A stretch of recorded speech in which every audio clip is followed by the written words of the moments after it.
Hi there, Lindsay here, the Frugal Crafter with a Frugal Friday tip. So this is probably going to seem really strange and you're going to be like, Lindsay, you save everything, don't you? Well, we gotten a new computer because the one we had was about 10 years old and it was starting not to work for everything we needed. And we're peeling off, you know how like new electronics has that like film on it? Well, this was on the side of the computer and had this beautiful honeycomb pattern that looked like a stencil. So I grabbed a piece of parchment paper and I stuck it down to the parchment paper and I'm like, that will make such a cool art journal stencil or sketchbook, like just a pattern for a sketchbook. So what I'm going to do is just lay it down on my paper. It's slightly tacky, so it's not like cellophane. It's a little bit thicker than that. And I'm gently going to smooth it out with my hands. And then I'm going to use some ink pads here to do some coloring. And these are Colorology dye inks from Creative Craft Products, which is a Craft Stash company. And also these brushes are from Craft Stash. And actually, I do have some fun new mixed media stuff coming out in a couple of months, so I'm going to use this as a background for it. So look at that. We're gonna do a little old with the new, a little free with the paid, right? And so I'm going to use this as a stencil because why not? Why not, right? I mean, I love to use what you have. Now this is thin enough that we could actually put another stencil on top and go through that if we wanted to. In fact, I might run and go, let me go get another stencil just so we can play with that idea. I probably shouldn't be showing you this, but I do have some new pattern stencils coming out, and the way that I designed it is that you have like a sampler, so you've got 4 different designs on one stencil, and I thought that would be cool. Let's try that with some tone on tone. I can hold it still enough. Hopefully that will give us a little texture. I don't know if it will show the yellow so much. We can try it with something else. Oh yeah, that's pretty. That's got a little pretty tone on tone.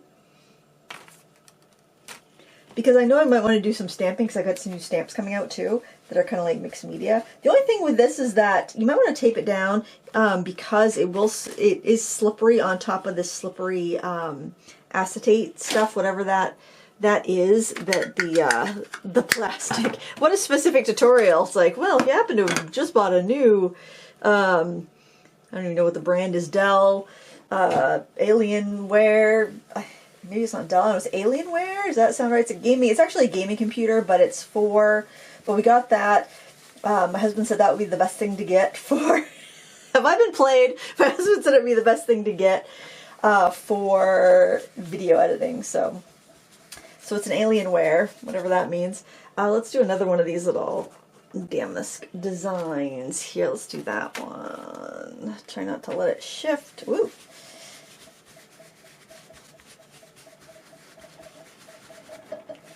Ooh, yeah, that one really showed up. That was really pretty. Maybe do a little bit up. I like them because you can kind of turn them, do them whichever direction you want.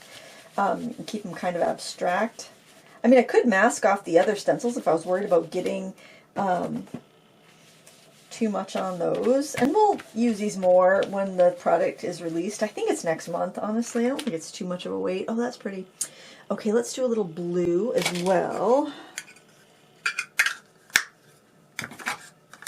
A little turquoisey blue. Actually, I'm not even sure if these ink pads are out yet. I hope they are. Oh, I'm telling all sorts of tales out of school today. Hopefully these aren't secrets. Well, my stuff's coming out, and you know what? I like to give people a chance to think about things, because I think sometimes people are like, oh no, it's a new product, it's going to sell out, I better decide, you know, in the spur of the moment. This way, at least you can think about it, or you can be like, oh, wait a minute. I love Lindsay and all, but I've got some damask stencils, or I've got this, or I've got that. By the way, this is watercolor paper, so it's not going to be a super duper smooth inking because, you know, it's watercolor paper. Alright, let's do something with the blue. Let's do, oh, that one's really kind of cool and architectural. Let's do that one. But it's kind of nice with this inking, do this as an inking stencil because you can be pretty, I could use a smaller brush and be more specific, but I just wanted to kind of, yeah, I'm sliding it all over the place, but I just wanted to, again, give you an idea of what you could do with just some found object stuff. and mixing it with what you already have as far as craft supplies like ink pads and brushes. And you could use a sponge and bounce a sponge like a cosmetic sponge, or any other stencil brush you have. It doesn't have to be exactly what I'm using, just it's an idea, right? It's just an idea. All right, and I could stamp over this too if I wanted to, like just stamp inside those cells, but let's lift it up and see what we have. Look at that. Isn't that pretty? What a nice base for a page where we can do some stamping, we can do some painting, we can do some art journaling, whatever we want to do. We've got a nice little base there. And you also got a little sneak peek at one of the products I have coming up in my new Sketchbook Floozy line. So we all like to do things with our sketchbooks. We like to have creative ways to use it. Here's something free. What I'm going to do is I'm going to stick that right back on my parchment paper, and then I'll wipe it off with a rag to get the ink off of it. But yeah, and actually on the other side of the computer, there was a, it was like a grid, because those would be like where the air holes are. But I mean, you might see things that, like maybe produce has like a cool clamshell plastic package it comes in, and it's got like a neat polka dot pattern, or it's got a neat mesh pattern or something. But like on the other side, there was this just kind of grid. This feels a little bit thinner, but let's do a border over here. Why not? Why not make a matching base? And sometimes it's fun just to make backgrounds, right? You might not be ready to do. You might not be inspired. You might not be ready. I've got a little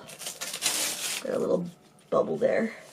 You might not be ready to create, but play with maybe you just want to play with some material. If you're like, oh, I just got these ink pads, I just got these brushes, I'd like to just play with them. I don't really know what I want to do. But this way, you're starting a sketchbook page. You're starting an art journal layout. I've still got a bubble. The only thing with these clear free things is that they are thin. They're not as thick as a stencil, but they're free. What do you want? They're free, right? You could also just scrape paint with like a palette knife over this too. You don't have to do anything fancy. One of my favorite things to do is when I'm like cleaning up for the day and I've got paint left over on my palette, is to just, you know, clean my brush off on the paper. And then, like I did on this page right here, I started this off, this is an oil pastel painting, but I took gouache and I cleaned off my palette there. And then I did oil pastels over it. And then I actually brushed a little polyacrylic over the whole thing so that it wouldn't smear. But great way to just start a background. And it's stuff that you're keeping it out of the drain, right? You're keeping it out of the sink, because you don't have to, you're not going to be cleaning those brushes and sending it down the drain. I didn't really leave much room for pink, but I do want to add some pink in there because I want it to coordinate with my facing page, right? And so if I can do this in 5 minutes, just while I'm recording a Frugal Friday tip, you can too. You don't even have to turn on the camera. You just go for it, right? You can just go for it. Oh, making mud though, because when you mix the 3 primaries together, you do get some mud. Oh well. Don't call it mud. Call it desaturated, right? We're gonna make it a little bit gray over here. That's all right. These brushes wash. I'm not gonna worry about it. I'll wash my brushes if I need to. I kind of feel like it needs a little more blue though.